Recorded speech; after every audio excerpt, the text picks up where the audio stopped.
একেবারে একটা বিধানসভা কেন্দ্রে একজন আক্রান্ত হলে বাকি 8টা বিধানসভা কেন্দ্রে বিজেপির 8 জনকে পেটাতে হবে। ওই বিজেপির 8 জনকে পেটাতে পারি, তাহলে দেখবেন ওই 8 জন এবং তাদের পরিবারের লোকেরা বিজেপির উপর চাপ সৃষ্টি করবে যে তোমরা গুলি চালিয়ে ঘরে বসে আছো আর ডান খাওয়ার লাগছে আমরা। তাহলে আর দেখবেন ওই সাহস করিয়া আর এইসব গুলি গোলা চালাবে না।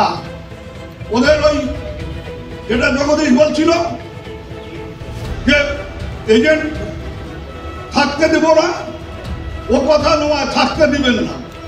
তোমরা যদি কাউকে নাও করেন, থাকবেন কি থাকবেন না, ওটা হয়তো ওই কেন্দ্রীয় বাহিনীর হাত ধরে এজেন্ট হতে যাবে। এমন অবস্থা তৈরি করতে হবে কোনো বাপের বেটার যেন এই কথাটা রাত্রে শুয়েও মনে না হয় যে আমি এজেন্ট হব। এখন এজেন্ট হওয়ার সাহসী যাতে কারণ না হয়, সেই পরিস্থিতিটা তৈরি করবেন। ভোট হবে ভোটের মতো।